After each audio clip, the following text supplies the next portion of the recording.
तो आज हम लोग सॉल्व कर रहे हैं उत्तर प्रदेश उपनिरीक्षक का प्रैक्टिस सेट 1। ठीक है, 200 क्वेश्चंस का पूरा सेट है ये। और जितना आज हो जाएगा आज करेंगे, फिर उसके आगे से हम लोग कल करेंगे, ये चलता रहेगा। आप इसमें ये देखो किस तरीके से प्रैक्टिस पेपर में पेपर आता है। सबसे पहले तो ये एक आपतित गद्यांश आता है आपके सामने, भाग 1।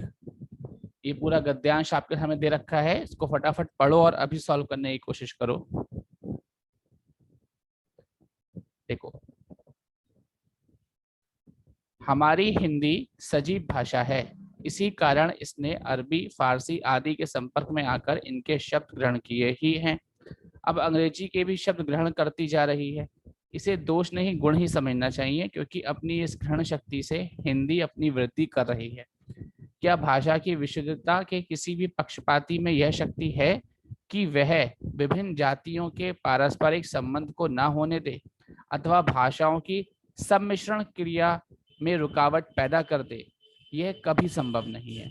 हमें तो केवल इस बात का ध्यान रखना चाहिए कि इस सम्मिश्रण के कारण हमारी भाषा अपने स्वरूप को तो नष्ट नहीं कर रही, कहीं अन्य भाषाओं के बेमेल शब्दों के मिश्रण से अपना रूप तो विकृत नहीं कर रही। इस तरीके का गद्यांश वहां पर आता है। अब हम देखते हैं इस गद्यांश से क्वेश्चंस कैसे आते हैं। तो ये देखिए, ये आपके सामने पहला क्वेश्चन है, और ये पहला क्वेश्चन ही क्या है, अवतरण का उपयुक्त शीर्षक क्या होगा। मतलब ये जो अभी आपने पढ़ा है गद्यांश, उस हिसाब से आपको क्या लगता है कि इस आपतित गद्यांश के लिए उपयुक्त शीर्षक क्या होगा?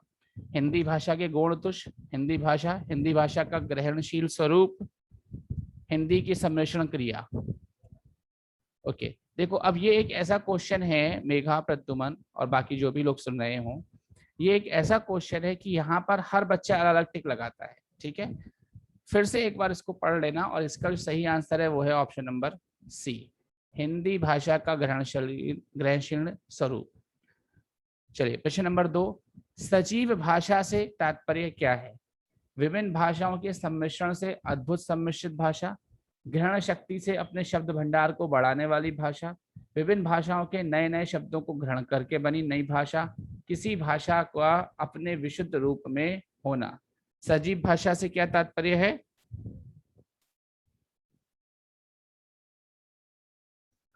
ऑप्शन नंबर, क्वेश्चन नंबर 2 का आंसर बताइए। सजीव भाषा से तात्पर्य क्या है? ऑप्शन नंबर बी, ग्रहण शक्ति से अपने शब्द भंडार को बढ़ाने वाली भाषा। चलिए प्रश्न नंबर 3 देखिए, हिंदी में नए शब्दों को अपनाते समय किस बात को ध्यान में रखना चाहिए? हिंदी में नए शब्दों को अपनाते समय किस बात को ध्यान में रखना चाहिए? ऑप्शन ए, नए शब्द केवल अरबी, फारसी और अंग्रेजी भाषा से ही लिए जाएं, हिंदी में बेमेल शब्द बिल्कुल ना आ पाए, हिंदी का असली स्वरूप अक्षुण्ण रहे, हिंदी पढ़ने में हिंदी ही लगे। क्वेश्चन नंबर 3 का आंसर,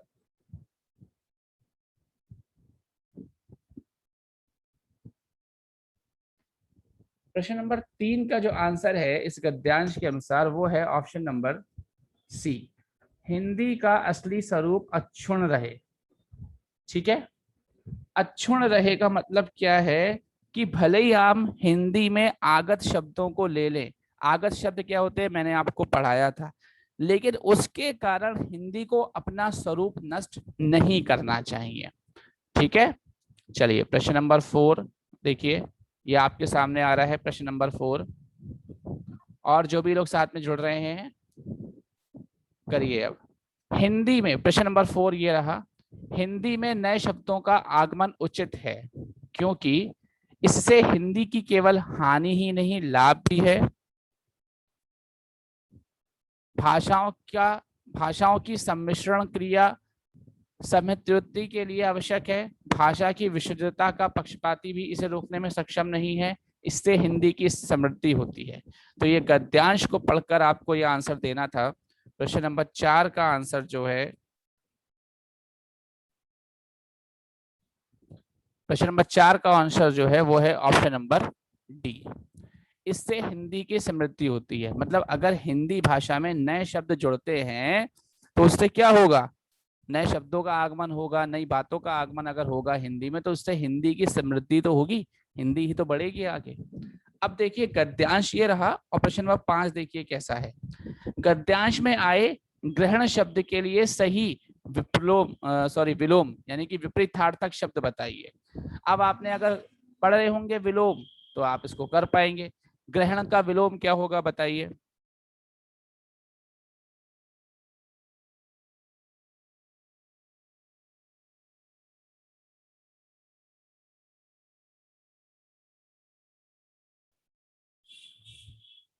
ग्रहण का विलोम बताइए।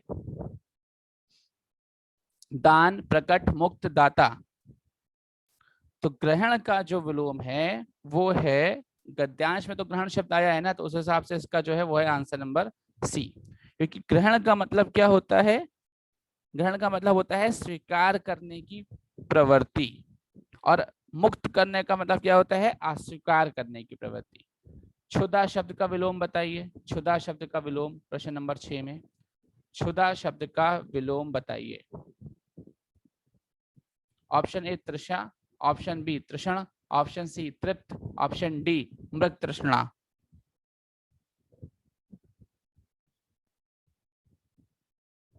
क्वेश्चन नंबर 6 का आंसर क्या होगा। 6 का आंसर होगा, क्षुधा शब्द का विलोम होगा तृप्त, ऑप्शन नंबर सी। ठीक है, प्रश्न नंबर 7 देखिएगा।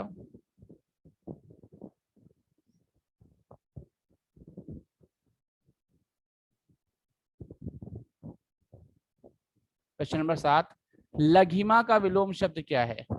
लघिमा का विलोम, महिमा, गुरुत्व, लघुत्व, देवोपमा।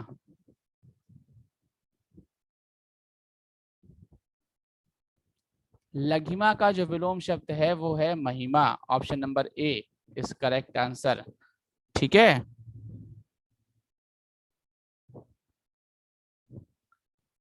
क्वेश्चन नंबर 8, निर्दय शब्द का विलोम बताइए।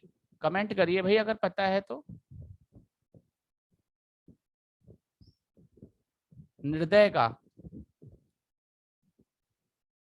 निर्दय शब्द का विलोम सदय, ऑप्शन नंबर सी। ठीक है, ऋजु शब्द का विलोम बताइए। ऋजु का, ऋजु शब्द का विलोम वक्र, तक्र, सीधा, विरल, ऋजु। प्रश्न नंबर 9, ऋजु शब्द का विलोम है वक्र, ऑप्शन नंबर ए। प्रश्न नंबर 10 देखिए, निम्नलिखित में से कौन सा विलोम युगम तृतीयपूर्ण है। ठीक है, इनमें से कौन सा युगम, कौन सा मेल जो है विलोम का वो गलत मेल हो गया है, बताना है आपको। अपेक्षा, उपेक्षा सही है। अग्रज, अनुज, क्या ये सही है। उन्नत, अवगत, क्या ये सही है। आदान प्रदान, मतलब कौन सा आंसर सही है। क्वेश्चन नंबर 10 के 4 ऑप्शंस हैं, इनमें से कौन सा सही है। तो त्रुटिपूर्ण युगम कौन सा है, option number C, option number C उन्नत, अवगत। आदान प्रदान तो करते हैं ना हम लोग। क्वेश्चन नंबर 10 को ध्यान से पढ़ो, कौन सा विलोम युगम त्रुटिपूर्ण है, यानी कि गलत विलोम यहाँ पर दे रखा है। आदान प्रदान करते रहना चाहिए हमें, ये तो सही विलोम है। अग्रज, अनुज, ये तो सही विलोम है। अपेक्षा, उपेक्षा, ये तो सही विलोम है। उन्नत, अवगत, ये गलत विलोम है, त्रुटिपूर्ण है यहाँ पर, ये बताना था। व्यंजन कितने होते हैं, आ गया प्रश्न नंबर 11, ये बहुत पढ़ाया। व्यंजन कितने होते हैं, 11, 22, 33, 16।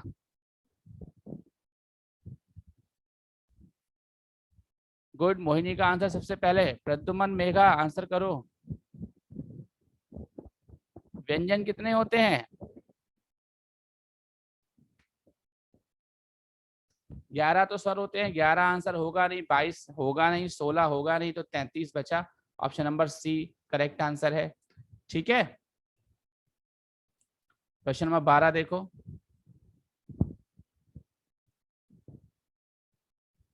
12 और 13 देखिए। प्रश्न नंबर 12 क्या कह रहा है, पर्यायवाची शब्द का अर्थ क्या होता है। विलोमवाची, प्रतिविलोमवाची, समानाभास, समानार्थी।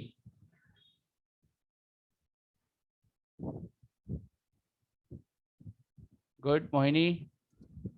मेघा। पर्यायवाची को, पर्यायवाची शब्द का अर्थ, पर्यायवाची हम लोग हिंदी में पढ़ते हैं ना, उन्हीं का पर्यायवाची का ही एक अर्थ होता है समानार्थी शब्द।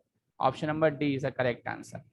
कनक का पर्यायवाची बताइए प्रश्न नंबर 13 में। कनक का पर्यायवाची इनमें से नहीं है, ध्यान देना, इनमें से नहीं है कनक का पर्यायवाची। अगर आप लोग अपना प्रश्न नंबर मेंशन कर देंगे ना तो बहुत अच्छा रहेगा, मुझे पता लग जाएगा किसका आंसर दे रहे हैं। तो प्रश्न नंबर 13 है, इनमें से कौन सा कनक का पर्यायवाची नहीं है? स्वर्ण, कंचन, हिरण्य, कमल।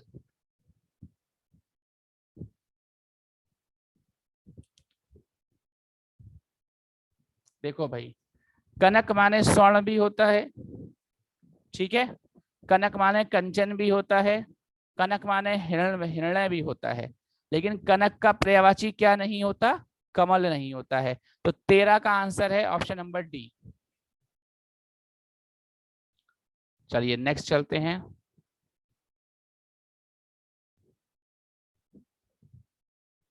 चलिए हम इसको लाइन से ही सॉल्व करेंगे। देखा आपको दोनों तरफ का रहा होगा, लेफ्ट राइट दोनों तरफ का, लेकिन हम इसको सीरियल वाइज 14, 15, 16 ऐसे कैसे सॉल्व करेंगे।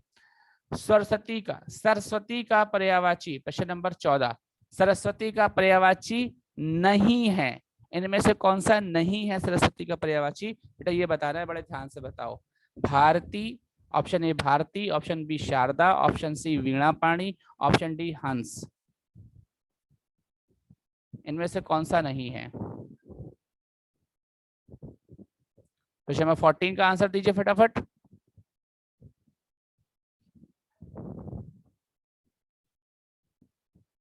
यस, ऑप्शन नंबर डी हंस। हंस जो है वो सरस्वती का पर्यायवाची नहीं है। प्रश्न नंबर 15, हिमालय का पर्यायवाची नहीं है। अब हिमालय का संधि विच्छेद बहुत बड़ा है, अब इसमें बताना है हिमालय का पर्यायवाची नहीं है। 15वें का आंसर बताइए। नगराज, ऑप्शन ए नगराज, ऑप्शन बी हिमाद्री, ऑप्शन सी कर, ऑप्शन डी हिमगिरी। इनमें से कौन सा हिमालय का पर्यायवाची नहीं है? Good Mohini, option number C is the right answer. Good अमेगा, वेरी गुड। चलिए नीचे ये निर्देश आपको दे रखा है, बिल्कुल वैसे ही हम सॉल्व कर रहे हैं जैसे हमें एग्जाम में करना होता है, ऑनलाइन में आप सॉल्व करेंगे। नीचे दिए गए वाक्यों में रिक्त स्थानों में उचित शब्द भरने के लिए चार चार विकल्प दिए गए हैं, उचित विकल्प का चयन करना है आपको। आत्मा व परमात्मा का गुप्त विलास डैश है, इस खाली स्थान पर क्या आएगा? रहस्यवाद है, छायावाद है, रीतिवाद या प्रयोगवाद? आत्मा परमात्मा का गुप्त विलास।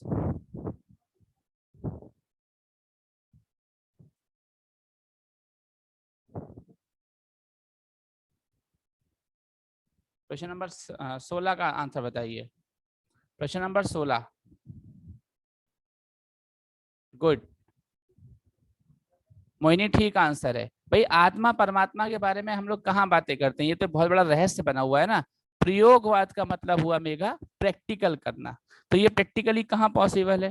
ठीक है, रहस्यवाद, option number A is the right answer. Question number 17, गायंती देवा किल गीत कानी धन्यास्तुते डैश भूमि भागे, क्या आएगा यहाँ पर? गायंती देवा किल गीत कानी धन्यास्तुते डैश भूमि भागे। हिमालय का भूमि भाग है, हिंद का भूमि भाग, भारत भूमि भाग है, या गंगम भूमि भाग? नो मोहिनी, यहाँ का करेक्ट आंसर होगा 17 का करेक्ट आंसर है भारत भूमि भागे। ठीक है, चलिए प्रश्न नंबर 18 की ओर हम लोग बढ़ेंगे। प्रश्न नंबर 18,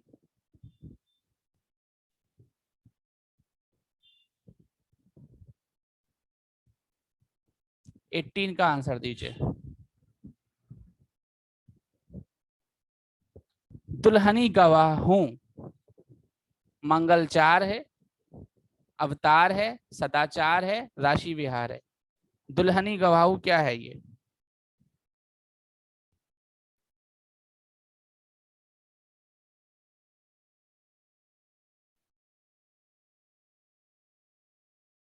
दुल्हनी गवाहू क्या है ये? क्वेश्चन नंबर 18 का आंसर है ए, मंगलचार। क्वेश्चन नंबर 19, काहे रे डैश तू कुम्हालिनी, बताओ क्या है ये? कुम्हालिनी। ऑप्शन ए नालिनी, ऑप्शन बी कमलिनी, ऑप्शन सी नंदिनी, option D Vilasini.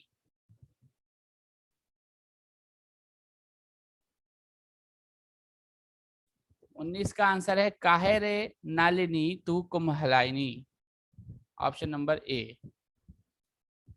Question number 20 देखिए, सूरदास भगवान डैश के उपासक थे। सूरदास किसके उपासक थे? राम के, विठल दास के, कृष्ण के, वामन के। सूरदास भगवान किस भगवान के उपासक थे? सूरदास राम, कृष्ण, विठल दास या वामन? गुड मोहिनी, कृष्ण के उपासक थे, ऑप्शन नंबर सी। महाभारत एक क्या है? क्वेश्चन नंबर 21 को देखो बच्चा, महाभारत एक क्या है? महाकाव्य, गीत काव्य, गीति काव्य, चंपू काव्य या वृहद काव्य? महाभारत क्या है?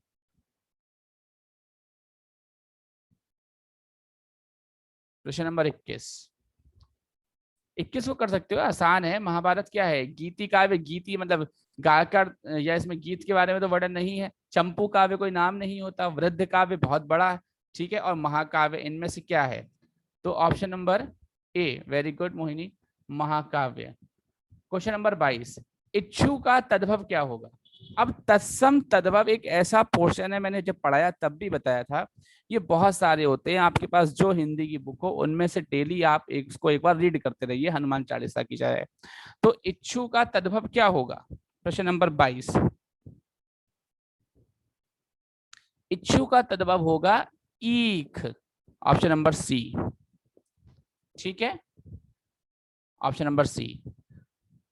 चलिए प्रश्न नंबर 23 देखिए आप लोग, 23, 24, 25 तीनों को एक साथ देखेंगे हम लोग।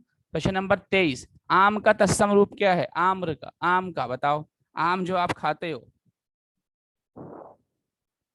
आम का तत्सम रूप क्या है? ऑप्शन ए आम्र, ऑप्शन बी अम्ब, ऑप्शन सी रसाल, ऑप्शन डी कर्ण।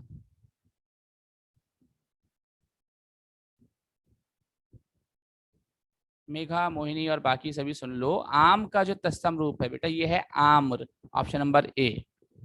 प्रश्न नंबर 24, तत्सम शब्द है, ये चार, आप इस टाइप का प्रश्न आता है, ठीक है।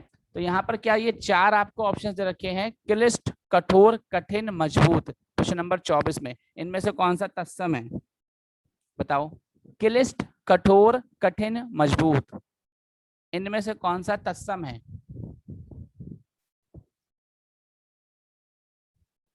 ऑप्शन नंबर 24 का ए, क्लिष्ट, ये तत्सम शब्द है, ठीक है।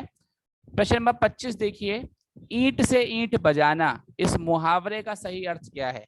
कठोर वार करना, दोष लगाना, बर्बाद कर देना, विपत्ति की आशंका होना। प्रश्न नंबर 25 का आंसर दीजिए। 25 का आंसर है बेटा सी, ईंट से ईंट बजाना, सी। मैं उसकी ईंट से ईंट बजा दूंगी, उसने मेरी चुगली करी कैसे, उसने भड़काया कैसे मुझे, या उसने जो है मेरे दोस्त को क्यों भड़काया, मैं उसका ईंट से ईंट बजा दूंगा या ईंट से ईंट बजा दूंगी। तो इसका अर्थ होता है बर्बाद कर देना, ठीक है। चलिए अन्य प्रश्नों को देखते हैं। प्रश्न नंबर 26, 26 का आंसर दीजिए भाई। उड़ती चिड़िया पहचानना, मुहावरे का सही अर्थ क्या है? ऑप्शन ए अनुभवी होना, ऑप्शन बी वाक चतुर होना, ऑप्शन सी मन की या रहस्य की बात समझ लेना, प्रतिभाशाली होना।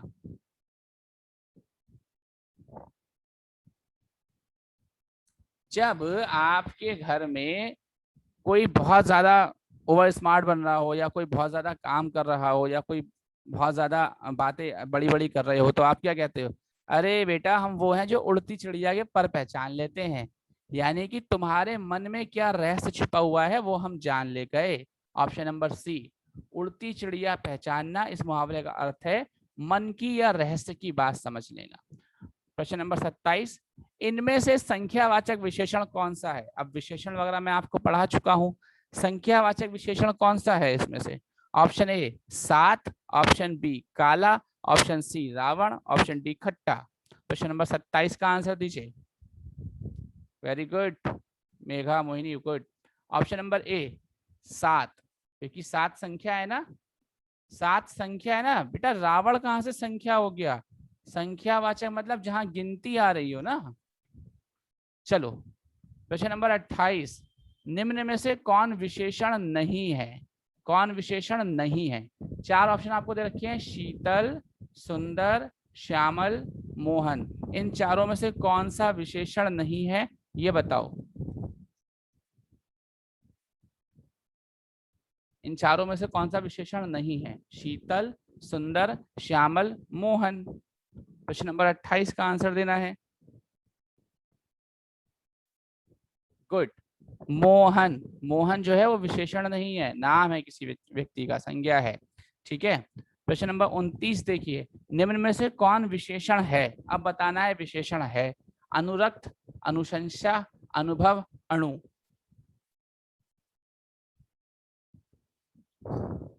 प्रश्न नंबर 29 में आंसर क्या होगा? निम्न में से कौन विशेषण है? अनुरक्त, अनुशंसा, अनुभव या अणु।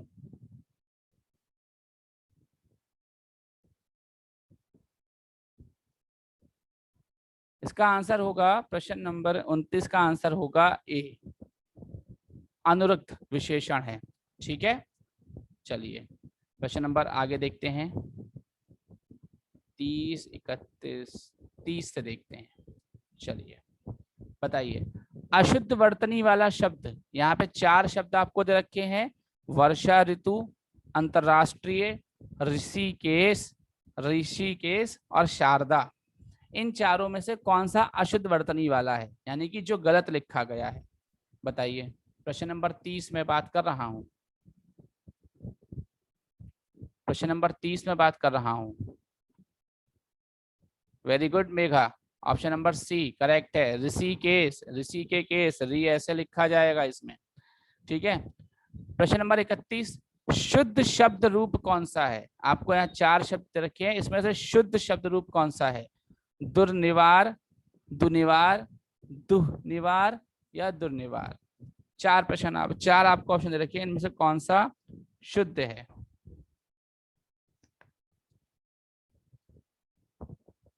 नहीं मोहिनी, इसमें डी वाला ठीक है, दुर्निवार।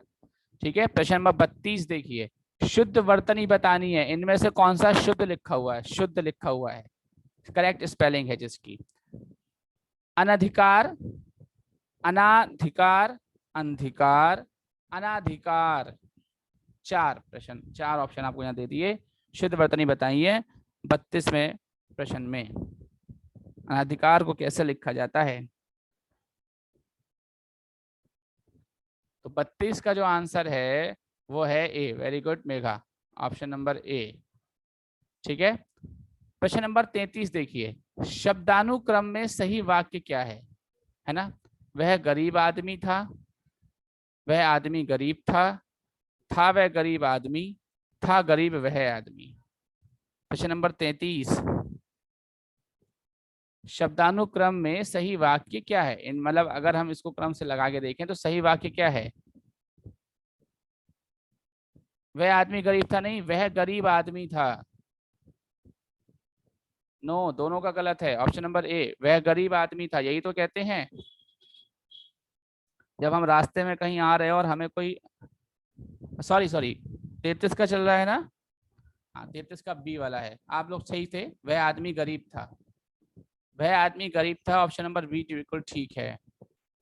ठीक है, माई मिस्टेक, बट ठीक है, पकड़ लिया। Option number B is correct, वह आदमी गरीब था। प्रश्न नंबर 34 पे आ जाइए, प्रश्न नंबर 34 पे आ जाइए।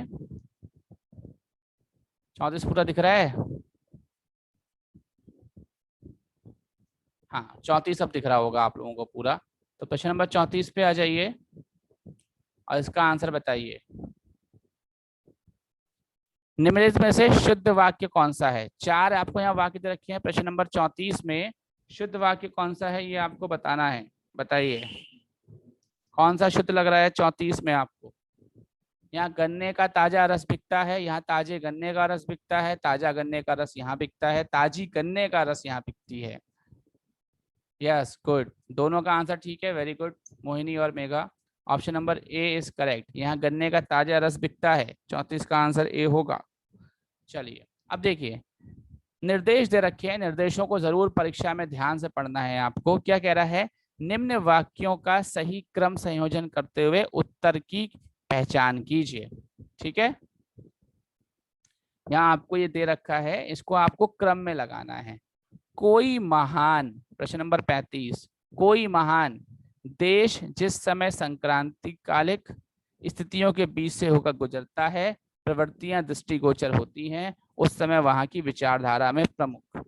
ये चार ऑप्शन आपको दे रखे हैं, या रा ला वा। ऑप्शन या, ऑप्शन रा, ऑप्शन ला, ऑप्शन वा। इसको आपको क्रम में लगाना है। तो यार इसको क्रम में लगाइए, तो क्या इसका सही क्रम होगा? Option A, option B, option C या ऑप्शन डी 35 वाले का?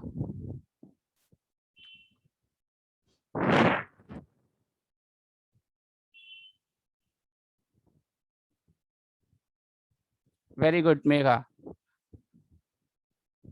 सी आंसर बिल्कुल करेक्ट होगा। क्रम में लगाकर देखोगे तो कोई महान देश जिस समय संक्रांति कालिक स्थितियों के बीच से होकर गुजरता है, उस समय वहां की विचारधारा में प्रमुख प्रवृत्तियां दृष्टिगोचर होती हैं। तो ऑप्शन नंबर सी, या रा वाला, पहले या, फिर रा, फिर वा और फिर ला।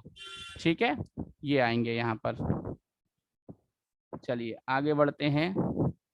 प्रश्न नंबर 36 को देखिए। अब आप लोग 36 को देखिएगा।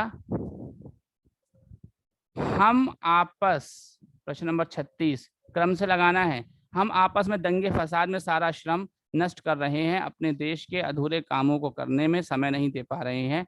चार ऑप्शन दे रखे हैं, सही ऑप्शन, सही आंसर प्रश्न नंबर 36 का क्या होगा? फटाफट क्रम में लगाकर बताइए।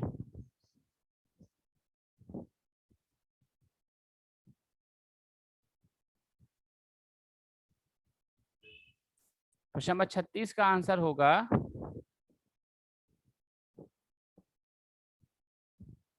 बी, यारा लावा।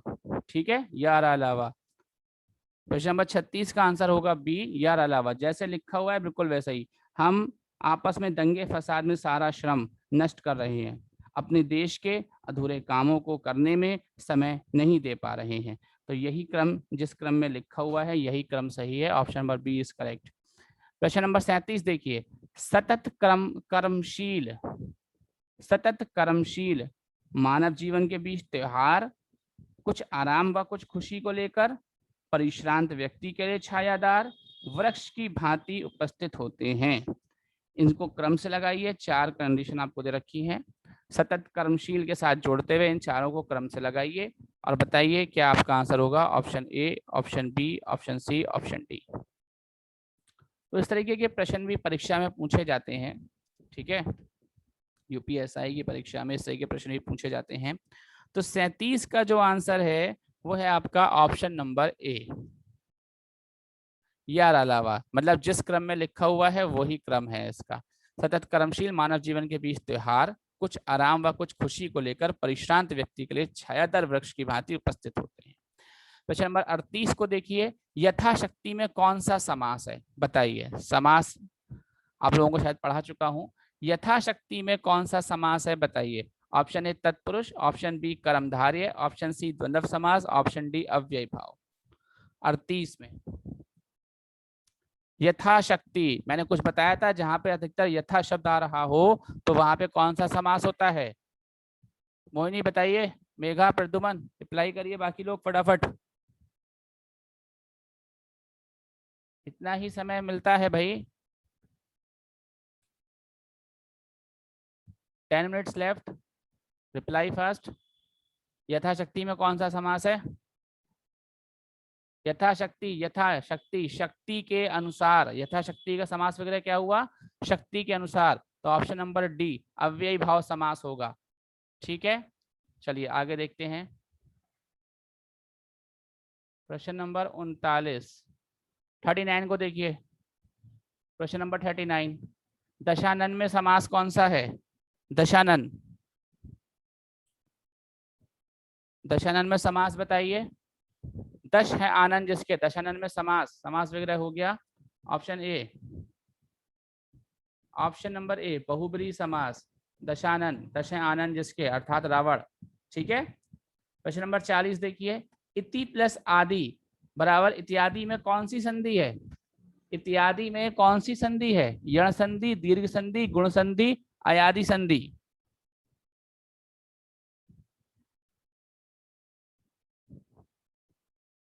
इत्यादि में कौन सी संधि है?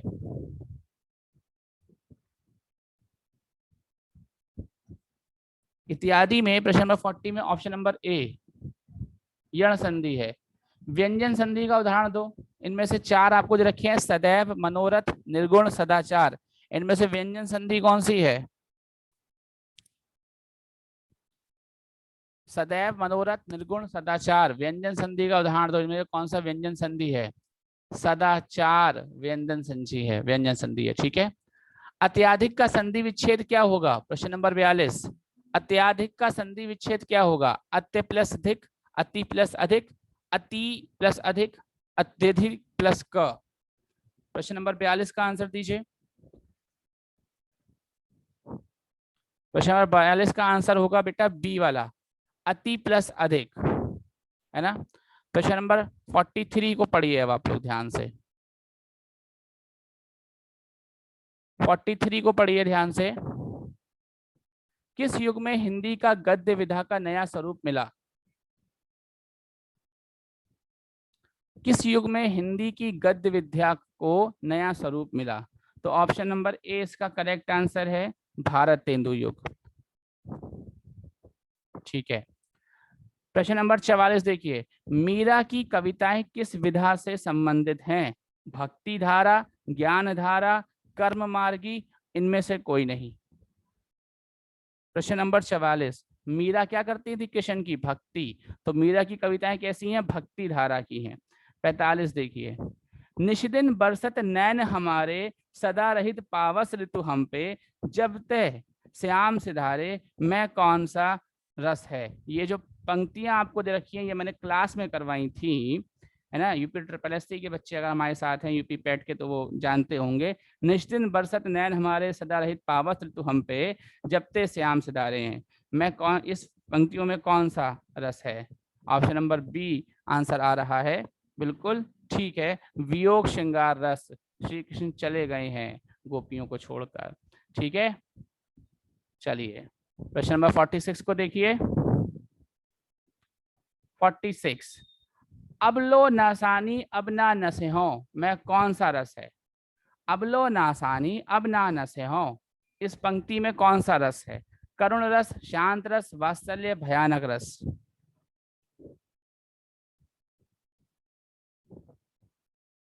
इसमें शांत रस है, ऑप्शन नंबर बी। ठीक है।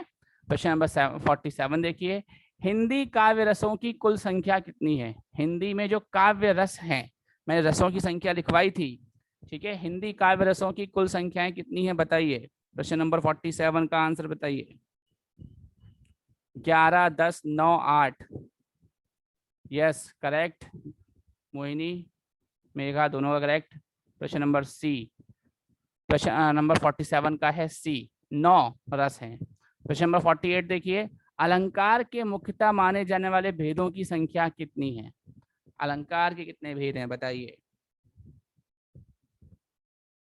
अलंकार के मुख्यतः माने जाने वाले भेदों की, मुख्यतः देखिए, मुख्यतः प्रश्न शब्द का प्रयोग करा है, तो इसका आंसर है ऑप्शन नंबर बी, 2।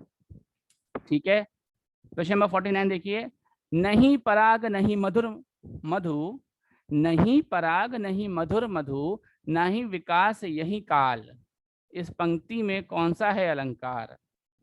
छे का अनुप्रास, ऑप्शन नंबर ए छे का अनुप्रास, ऑप्शन बी श्लेष अलंकार, ऑप्शन सी अनुयुक्ति, और ऑप्शन डी रूपक अलंकार। 49 में है, प्रश्न नंबर 49, नहीं पराग नहीं मधुर मधु न ही विकास यही काल। इस पंक्ति में जो आपका अलंकार है वो है अनुयोक्ति, ऑप्शन नंबर सी। प्रश्न नंबर 50 देखिए अब आप लोग। 50, कामयानी प्रमुख रचना किसकी है भाई? प्रश्न नंबर 50, कामयानी किसकी प्रमुख रचना है?